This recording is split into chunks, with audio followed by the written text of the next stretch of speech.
اور جب ابراہیم نے خدا سے کہا کہ اے پروردگار مجھے دکھا کہ تم مردوں کو کیوں کر زندہ کرے گا،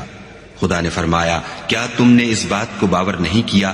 انہوں نے کہا کیوں نہیں، لیکن میں دیکھنا اس لیے چاہتا ہوں کہ میرا دل اطمینان کامل حاصل کر لے۔